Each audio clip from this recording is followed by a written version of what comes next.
Good evening or good day, everyone. Whenever you're watching this, hopefully there isn't too much wind noise or echo. I didn't realize the amount of echo in here, but I guess today I'll touch on the next step of narcissism. We've touched on the love bombing phase, and and how that is picture perfect. Everything you want, etc., etc., etc. Next is the devaluing phase. This is where the narcissist begins finding out how far they can push you and how much they can get from you. I like using oil well, for example. The love bombing phase is drilling that oil well down, knowing it's down there.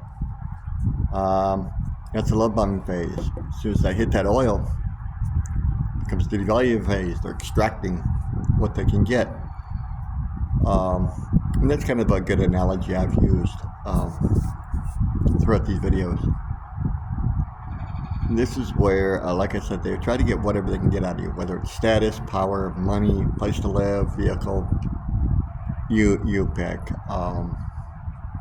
Again, I'm not a therapist. I couldn't give you a complete list, even if I wanted to, because I don't think there is one. They're just basically seeing what you will put up with, seeing what they can get away with.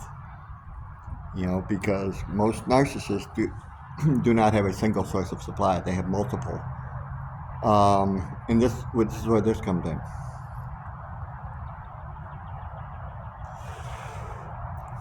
Narcissistic supply comes in many forms. It's not just a romantic interest. It could be a business interest. It could be family. It could be a pet. It could be Joe Blow that lives down the road. It could be anything. But they will have multiple supplies going while you're in the relationship. A lot of times they do cheat to get their supply. They will go sleep with another guy or girl or whatever. Like I said, I speak from the male perspective, so the sexes are interchangeable. I've been through this.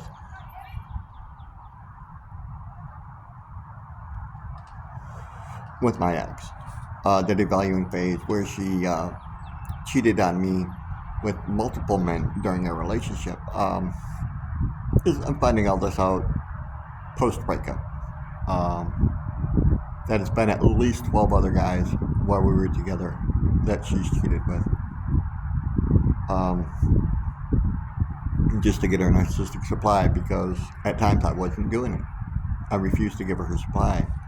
I refused to cower to her, and she would get pissed, start an argument, scream, holler, jump up and down.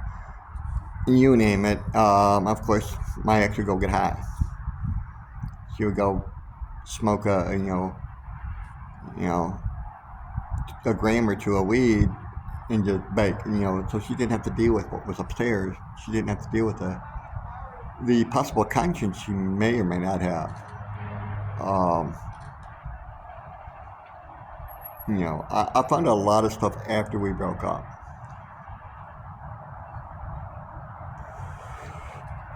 I won't give any specific names, nor the name of my ex. I'm not gonna dox her.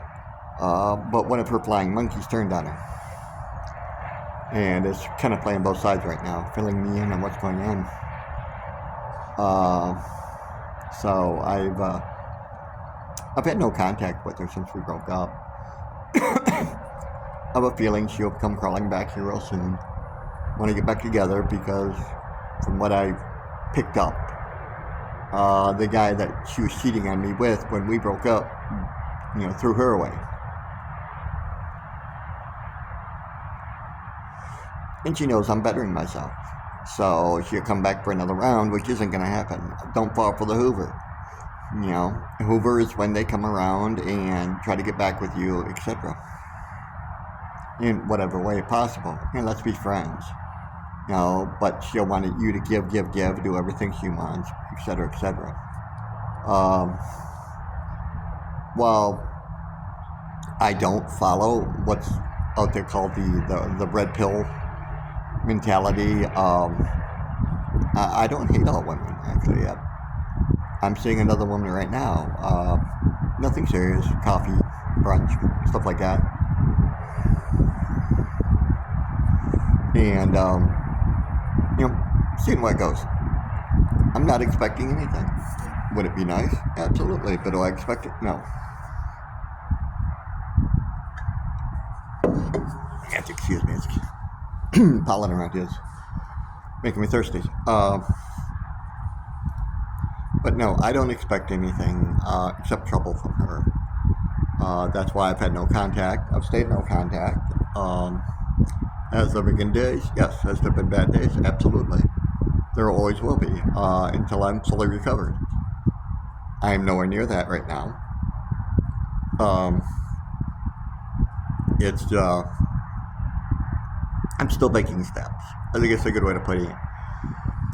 But by doing this, I'm making progress forward. I've, for those of you that watch this channel, I've lost 22 pounds since we broke up. I've got back into cycling again, which is something I enjoy greatly. Although limited, I can only do so much. I know that. But a little bit's better than nothing. Got into doing some really light yoga, back, stretching my back muscles out. Most of you know I've got a bad back. Just to stretch those muscles out a little bit and get to using them as much as I can by stretching and doing a little bit of exercise. I haven't gotten into anything heavy. I'm not going to the gym. I'm not weightlifting, etc. To be honest, I'm waiting for summer. I'm waiting for this water to warm up because I want to go swimming, which is probably a very good exercise. And it's very low resistance, very low impact. I have been able to acquire a lot of stuff that I would never have gotten. There are certain things that I was not allowed because she didn't like them. Ooh, spider, go away. Go.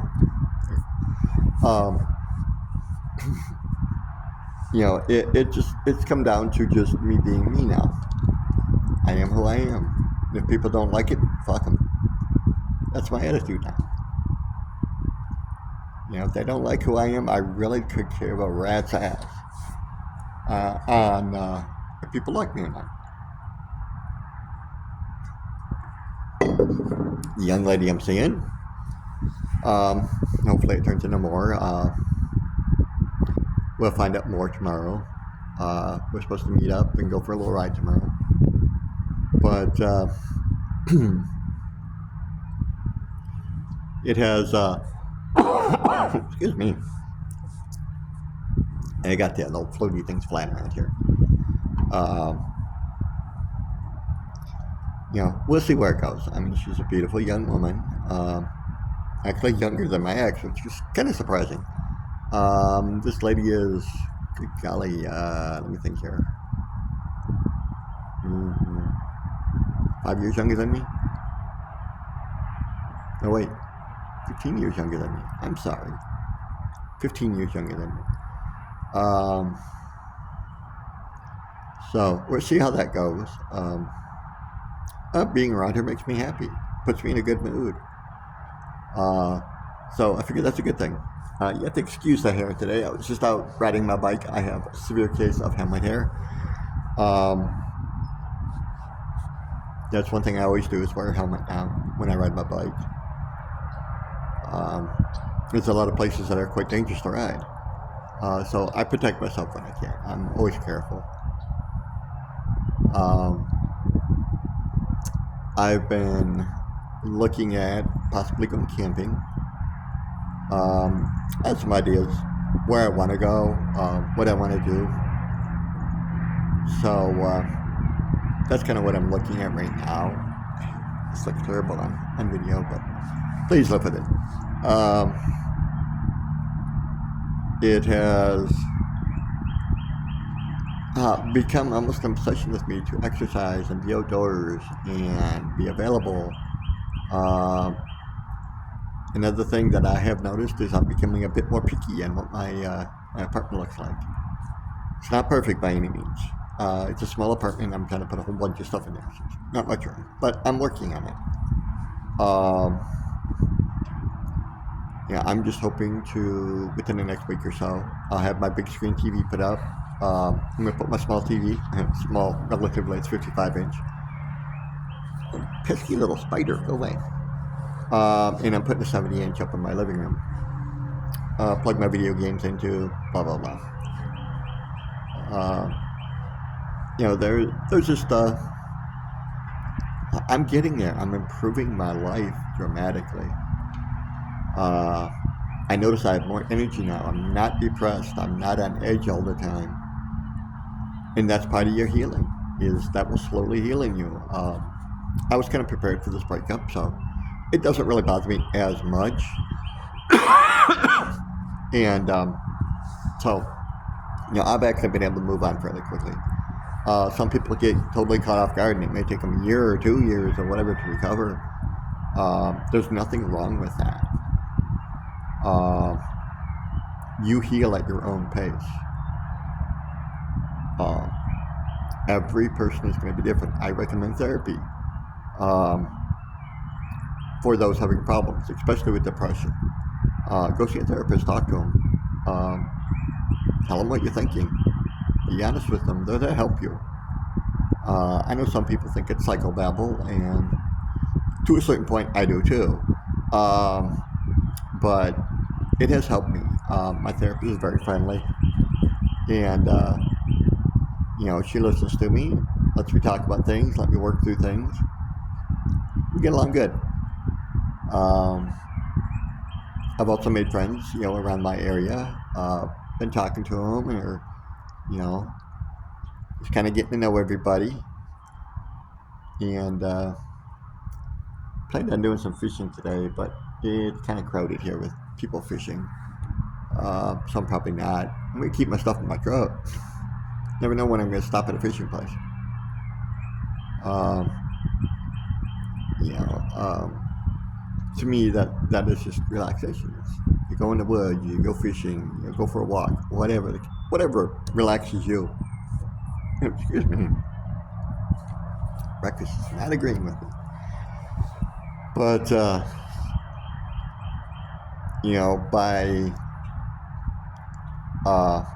by allowing yourself to relax, you're lowering your cortisol, sorry, which is the fight or flight. That chemical is what triggers that. Also triggers adrenaline, and we hope to, by the time I've moved on, and by the time I continue my life, hopefully my levels are back to normal. But I'm really proud. 22 pounds off in 2.5 months is pretty good. It's not that I'm really doing anything different. I'm eating a little bit better diet. I've tried to eat more fresh fruits and vegetables. And stayed away from the Little Debbie cakes and the candy and the soda, yada, yada, yada. I keep soda in my fridge for company. I have a can once in a blue moon. About a 12 pack about a month and a half ago. I think there's 11 left, 10 or 11 left. So, kind of tells you how much I drink soda now. But yeah, I've just learned to just be me and relax. Do the things you enjoy. Doesn't matter if it's getting outside. Getting outside is good. Exercising is good. It creates dopamine, the happy mood chemical. And to me, riding my bike, being out in nature, going fishing, creates dopamine. I love it. So, whatever yours is, it could be stamp collecting, coin collecting, doing gymnastics, going back to college, learning something, whatever it is. Go out and do the stuff you want to do. Do the stuff that your ex never let you do. Or if you're currently in a relationship, hopefully you're preparing a plan to get out of it, because it's not going to get any better. It's only going to get worse. Um, Unfortunately today, trying to find a partner out there is exceedingly difficult. Excuse me. It's exceedingly difficult because of the attitude in society today, um, especially if you're a younger man. Um, I hate to say it, society has become what can I get out of a relationship instead of what can I contribute to a relationship. It's very sad to see. Um, you know, Women are now calling it financial dating, otherwise known as prostitution. You're paying for their time. Don't know what else I would call it. So, yeah, it's kind of hard for the younger guys. The older guys that are a bit more established, it's like myself, I'm retired. Um, I can do what I want. So it's real nice. And meeting a younger woman who keeps me active, who I find funny, who's well educated, well spoken, and very smart. Uh, that's what caught my attention. I'll be honest. I find her physically attractive, yes, but it was getting to know her a little better. It's How do I put it? It's very stimulating to be able to sit down and have an in-depth conversation about pretty much anything with her. You know, she spoke on a couple things that I didn't know, and I was open and honest with her, and I said, I don't know, or I don't understand a particular subject. Can you please explain it to me? She's done the same thing with me. Um, and it works out great. She's very active. She's into cycling, same as me. She likes to go for walks and hiking and cycling through the woods. A lot of things that I like to do. Of course, I'm being careful here because something that sounds too good to be true probably is. That's why I'm being careful. She already told me she doesn't like fishing. She doesn't like hunting, which is fine. Some of our interests are going to be different. That's acceptable. Um, One thing I will have to learn is her culture. Her culture is a little different than mine. She's of Japanese descent. Um, and so I may have to learn a little bit about her culture. And she's asked about mine. She was born and raised in California, so she really doesn't understand the old Northwest country boy type of attitude about being outside, about loving the outdoors so much. Um, and I explained to her that's how I grew up. You left it. You were booted out of the house right after breakfast. Sunrise, breakfast, you're out the door. You got all your stuff done on the farm, and then you could play. And then you came back and did more stuff on the farm, and then you could play. And that was your summer routine. Or you went to school during the school year. And to me, being outdoors is just so refreshing. I get those days that suck when it's raining and I'm stuck indoors. I hate it. It's to me, it's very how should I put it? Depressing, I guess would be a good way to put it. And that I can't go out there doing what I want. I can't go for a bike ride. I can't go for a walk in the woods. I can't go fishing because it's raining. I'm not saying reading is bad, but I have to find other things to do.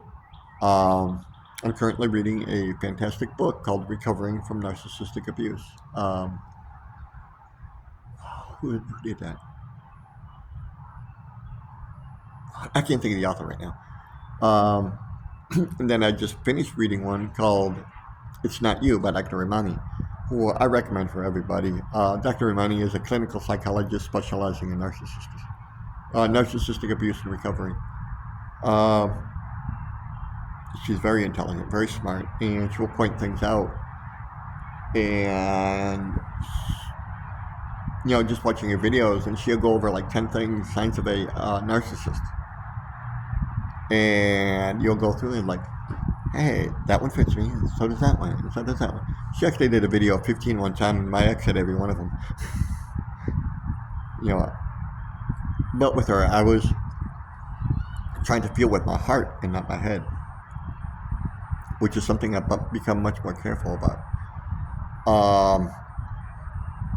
Any relationship I get into, even if I get into it with this wonderful young lady that I'm with now, if it turns out into a relationship, then yeah, I'll be very careful about it. And yes, I'm going to be watching for signs of narcissism, although I haven't seen a single one yet. Um, so, I'm trying not to let emotions blindside me, which unfortunately I have a bad habit of doing. I'm a good guy. I just try to help people, and people take advantage of people like me. I've become much more selective, I guess, in who I help. Um, like yesterday, I helped a friend of mine get his truck running again. Okay, no problem. He asked me what I charged him to do it. I told him a soda. Buy me a soda. We'll call it even. So he did. Yeah. And if you would have taken it to a garage, it would have probably been $400 or $500. But keep me hydrated. I'm good. Actually, it wasn't even a soda he bought me. He bought me Gatorade, which is probably better for me. Still not fantastic. It does have a lot of sugar in it. The unfortunate thing is, I can't have artificial sweeteners. I'm highly allergic to them. I have to be very careful with them, around them. I have a very quick and harsh response to them. My throat starts closing up. I'm hard to breathe, etc., etc. I break out in hives. It's not pretty. And that's just off a swallow or two of like a diet soda or something. So I have to be very careful with that. But overall, good day. I just finished a ride that I actually managed to get lost in the woods with, which is nothing surprising for me. Oh, there's a trail. Let's see where this goes. Let's see where that goes. And, I ended up about a mile and a half from where I started, weaving through the woods. So it's no biggie. Probably 2 miles. Yeah, probably 2 miles from where I started. But it was no biggie. It was fun. I had fun going through there. But once once I got done riding, I put my bike away. I'm just relaxing now, enjoying the park, and just kind of talking about this. A lot of people want to take revenge on a narcissist. Don't bother. It's not going to hurt them at all. They know the truth. They just don't care. You're not going to expose anything that they don't already know. I always say the best way to get revenge on a narcissist is better yourself. Grow. Gain knowledge of the narcissistic cycle, the signs and stuff like that of narcissism. That's the best way you can do it. That way you won't fall for it again. But anyway, this video has already gone on longer than I always plan my videos. As always, I usually try 15 minutes. This is going on 25. So, as always, I wish everyone out to the breast. My energy is going out to you, positive energy to all those out there that need it. If you need it, pull the energy. It's available to you. Some people will call it prayers. I call it energy. Same thing. But anyway, I will close as I always do. Wishing everyone well, wishing everyone peace, and wishing everyone a wonderful life and a wonderful day. And as always, a heartfelt namaste. Have a wonderful evening, morning, or afternoon, wherever you are.